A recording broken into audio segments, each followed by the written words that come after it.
கரூர் கூட்ட நெரிசலில் சிக்கி உயிரிழந்தவர்களின் குடும்பத்திற்கு ஆறுதல் கூற விஜய் நேரில் செல்லாததால் அவர் வழங்கிய 20 லட்சம் ரூபாய் நிதியுதவியை ஒரு குடும்பத்தினர் திருப்பிக் கொடுத்துள்ளனர்.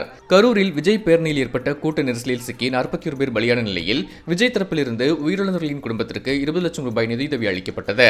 ஆனால் இந்த பணத்தை விஜய் நேரடியாக கரூருக்கு சென்று வழங்காமல் வங்கிக் கணக்கில் செலுத்தப்பட்டது. பாதிக்கப்பட்ட குடும்பங்களை நேரில் சந்தித்து ஆறுதல் தெரிவிக்க விஜய் கரூர் செல்வார் என்று பெரிதும் எதிர்பார்க்கப்பட்டது.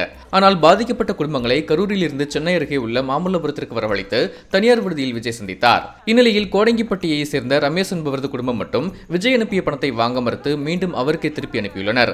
ஆறுதல் கூற விரும்பினால் விஜய் கரூருக்கு வந்து நேரில் சந்திக்க வேண்டும் என்றும் அவர்கள் வலியுறுத்தியுள்ளனர். விஜயை சந்திக்க மறுத்ததால் தங்களது உறவினர்களை தாவேகாவினர் அழைத்துச் சென்றுள்ளதாகவும் ரமேஷின் மனைவி குற்றம் சாட்டியுள்ளார். பணம் தங்களுக்கு பெரிதில்லை என்றும் அவர் நேரில் வந்து ஆறுதல் சொல்ல வேண்டும் எனவும் ரமேஷின் மனைவி ஊடகங்களிடம் தெரிவித்துள்ளார்.